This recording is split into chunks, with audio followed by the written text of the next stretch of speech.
Good evening, viewers. Welcome to the People's Voice, STN Media. We are here to discuss, as usual, important national issues, and we have our guest in studio. Welcome, everybody. Let us give him time to express his views, and as you'll hear him speak, they are well informed, and just take time to listen. Karibu, Mr. Cosmas Neto. Thank you. We have an election ahead of us, and we have the usual content. Mheshimiwa Jaramogi's son.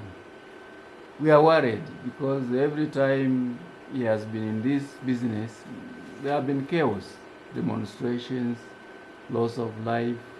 Is the case going to be any different from before?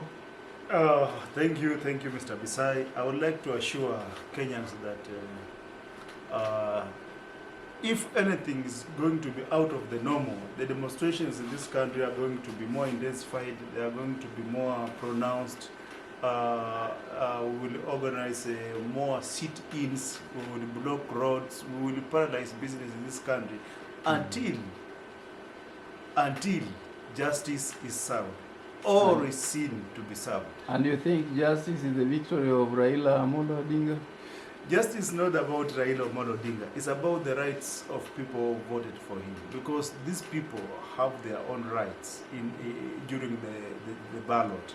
So when these rights are seen to be infringed on by the existing state machinery, then it is our constitutional right to go about to demonstrate so that we get these rights. It seems to be that every indication points to a possibility of him losing the election, not by a small margin, but a very, very wide margin.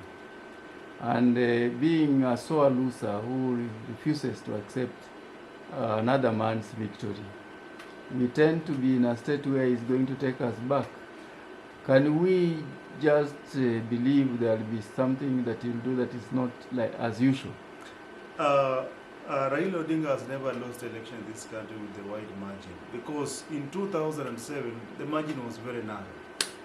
In 2013 it was narrower.